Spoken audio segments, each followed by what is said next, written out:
What's going on, YouTube? It's me, the Wandering Law. Another drive time moment with me and life.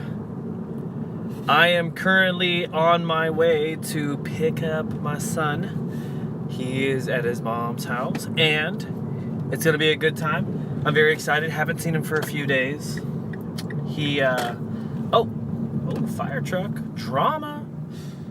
He's coming to spend a couple of days with me before I head off to Europe for the weddings that I'm going to. And pretty excited. Haven't seen him for a few days, and so this will be pretty funny because he is a very, very, very silly little man. But he's good. He's such a good guy, and I love him. He's 4, and so he's got all those 4-year-old things going on. He's really obsessed with, loves Octonauts,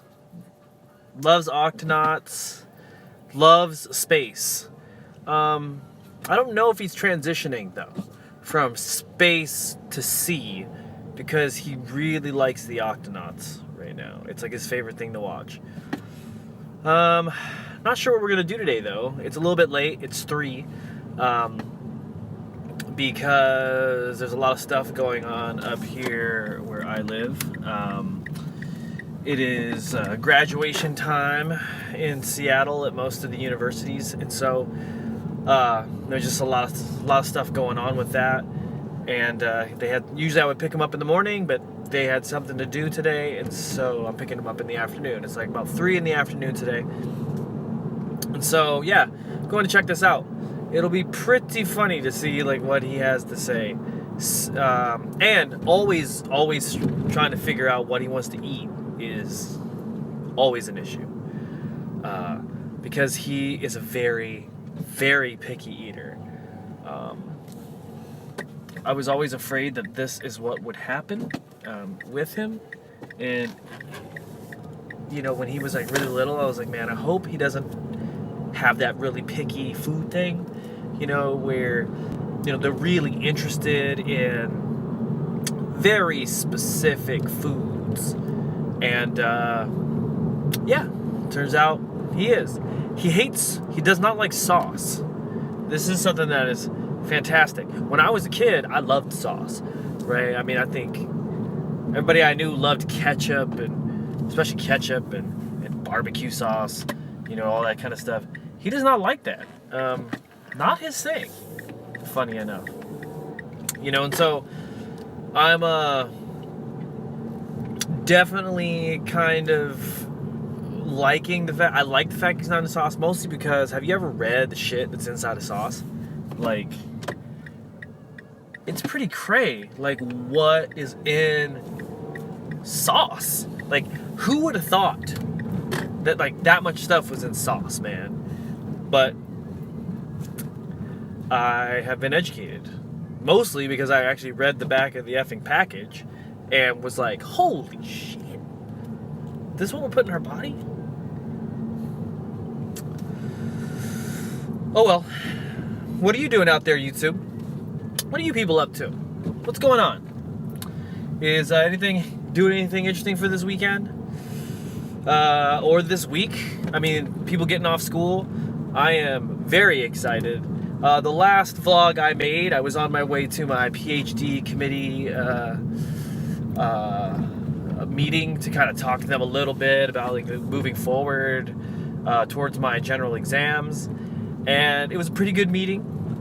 Not too much crazy stuff. It was really constructive. They were really helpful. I'm really lucky that I have very supportive scholars who want to help me sort of get where I'm going with my own work, and want to encourage the ideas that I have.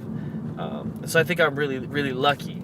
They want me to put together a bibliography of things I've read for them, and so I've got to do that. I think that's the last thing I've got to do before I head to Europe and just kind of take a break for a bit.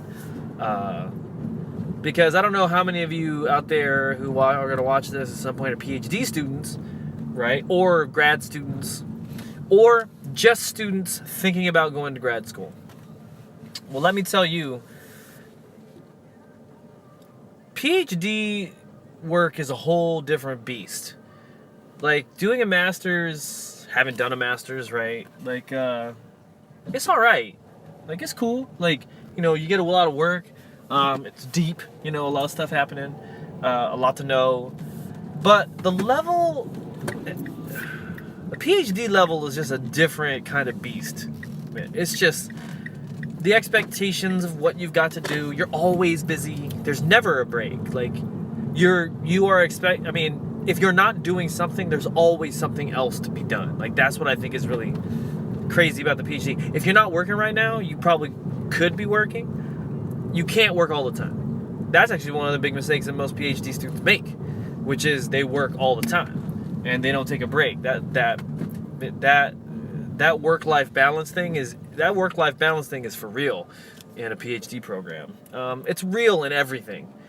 But there's something about the PhD program where, like, you're going to meetings, you get hundreds of emails a day, you're probably teaching like I do.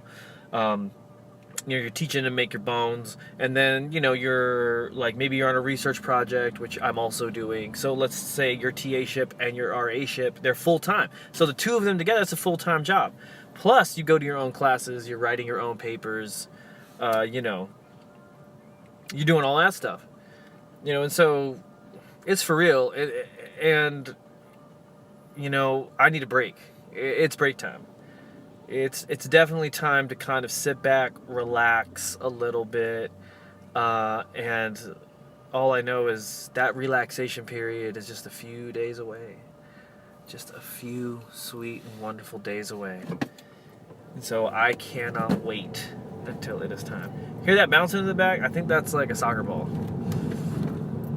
I should probably put that away. Yeah, I got this soccer ball in the back here because, you know, my partner and I were going to go out and kick the ball around and stuff. But it hasn't happened yet. Mostly because I've been so busy. I mean, that's kind of the story of everything. But I think I will turn this off. And actually, it'll be fun to, maybe we'll shoot a little vlog day part 2 when my son gets in the car. Crazy little man. I'll see you soon, YouTube.